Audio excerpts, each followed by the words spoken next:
Assalamualaikum warahmatullahi wabarakatuh. Perkenalkan, nama saya Safira Indah Oktaviani dari nomor presensi 15. Yang terhormat Ibu Dr. Desi Sami Asi, MKes. Di sini saya akan membuat video untuk ujian tengah semester mata kuliah Psikologi Perkembangan. Nah, yang pertama, apa sih psikologi perkembangan itu? Nah, psikologi perkembangan itu adalah cabang dari ilmu psikologi yang mempelajari perubahan dan perkembangan perilaku manusia sepanjang rentang kehidupannya. Nah, mulai dari masa konsepsi atau dalam kandungan hingga usia lanjut. Fokus utama psikologi perkembangan ini adalah bagaimana individu berubah secara fisik, kognitif, emosional, dan sosial seiring berjalannya waktu. Nah, contohnya, bagaimana bayi mulai belajar bicara, bagaimana remaja membentuk identitas diri, atau bagaimana lansia menghadapi proses penuaan. Nah, yang kedua ini ada ruang lingkup psikologi perkembangan. Nah, ruang lingkup psikologi perkembangan ini mencakup beberapa aspek utama, yaitu rentang usia perkembangan. Nah, ini ada 8. Yang pertama ada prenatal, itu sebelum bayi lahir. Kok bayi lahir? Sebelum lahirnya ada janin. Nah, yang kedua masa bayi atau 0 sampai 2 tahun. Yang ketiga ada masa kanak-kanak. Awal itu biasanya 2 sampai 6 tahun. Nah, yang keempat ada masa kanak-kanak. Itu tengah dan akhir, yaitu 6 sampai 12 tahun. Nah, yang kelima ada remaja nih. Yang remaja tuh biasanya di umur 12 sampai 18 tahun. Yang keenam ada dewasa awal, yaitu biasanya umurnya 18 sampai 40 tahun.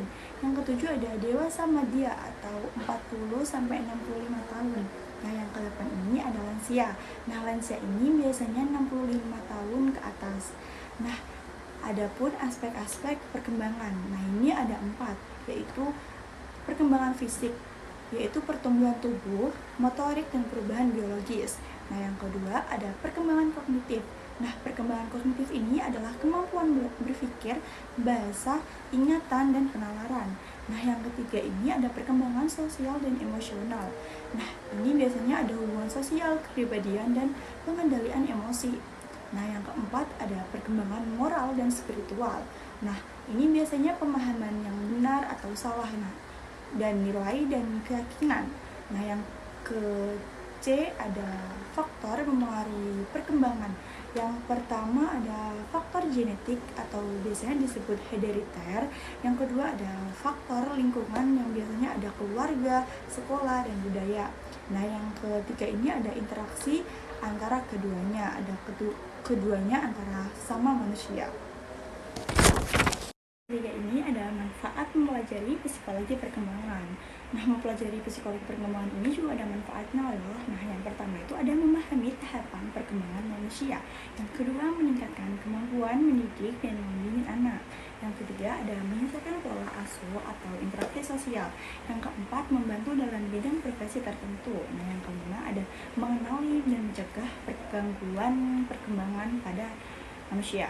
Nah, yang keenam ada mendukung perkembangan diri sendiri agar menjadi lebih baik ke depannya. Sebagai calon guru sekolah dasar, itu juga ada tugas utamanya loh, yaitu membantu murid berkembang secara optimal, termasuk dalam aspek kognitif dan bahasa.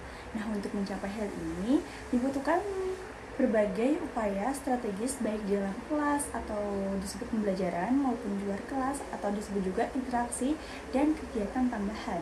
Nah, berikut adalah beberapa upaya yang bisa dilakukan agar murid betah atau lebih paham.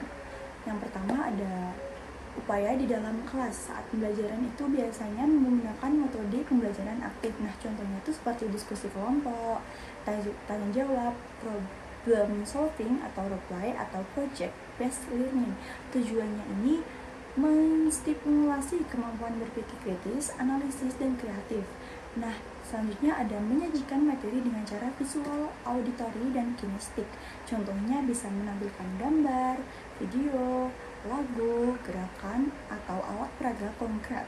Tujuannya ini mengaktifkan berbagai area kognitif anak dan meningkatkan pemahaman konsep. Nah, yang ketiga ini ada mengembangkan konsep kata dan struktur bahasa, yaitu melalui membaca nyaring atau read aloud atau menulis bebas bercerita atau yang disebut juga storytelling. Nah, dan mendengarkan cerita. Nah, tujuannya juga ini memperkaya bahasa lisan dan tulis serta melatih kemampuan memahami dan menyampaikan informasi. Nah, ada juga nih upaya di luar kelas atau non formal dan sosial. Nah, ini biasanya tuh bisa mengadakan kegiatan literasi. Nah, contohnya tuh pojok baca kelas, ada lomba bercerita, menulis cerita pendek. Yang kedua itu ada mendampingi anak dalam bermain edukatif. Nah, ini contoh permainan papan atau ular tangga biasanya bisa. Nah, ada teka-teki silang atau permainan logika. Yang ketiga ini ada mengajak anak refleksi dan bercerita. Nah, ini contohnya apa sih? Nah, contohnya itu memberi waktu bagi siswa untuk berbagai pengalaman, pendapat, atau perasaannya.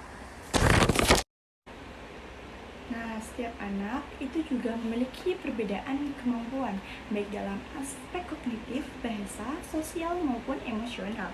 Nah, berikut adalah penjelasan tentang mengapa perbedaan itu terjadi dan bagaimana sebaiknya kita menyikapi, terutama sebagai pendidik. Nah, mengapa anak memiliki kemampuan yang berbeda-beda sih? Yang pertama itu biasanya ada faktor genetik atau faktor bawaan. Anak itu mewarisi potensi dari orang tua, termasuk kemampuan intelektual, temperamen, atau kemampuan bahasa. Nah, yang kedua ini ada faktor lingkungan, yaitu biasanya lewat lingkungan keluarga, sekolah, dan masyarakat sangat berpengaruh pada perkembangan anak. Nah, yang ketiga ini ada pola asuh dan stimulasi. Nah, stimulasi ini anak yang sejak kecil mendapat stimulasi kognitif dan emosional yang tepat. Biasanya perkembangan ini lebih optimal ya. Nah, yang keempat ini ada gaya bahasa dan keunikan individu. Nah, setiap anak punya gaya bahasa yang berbeda-beda nih, biasanya visual, auditori, kinestik. Nah, yang kelima atau yang terakhir ini biasanya tuh kondisi kesehatan atau gangguan tertentu. Misalnya anak dengan hambatan pendengaran atau gangguan spektrum atau autisme bisa mengalami kesulitan dalam komunikasi atau interaksi sosial. Nah, bagaimana sih saya menyikapi yang sebagai pendidik yang nantinya akan menjadi pendidik itu menyikapi perbedaan tersebut nih. Nah, itu saya sebagai calon guru atau pendidik, saya akan menyikapi perbedaan kemampuan anak dengan cara pendekatan, yaitu seperti caranya menghargai keunikan setiap anak, memberikan perlakuan yang adil, bukan sama.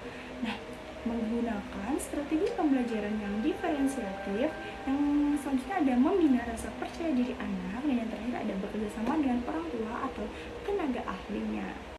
Sekian video pemaparan dari saya. Jika ada salah kata, saya izin meminta maaf sebesar-besarnya. Sekian, terima kasih. Wassalamualaikum warahmatullahi wabarakatuh.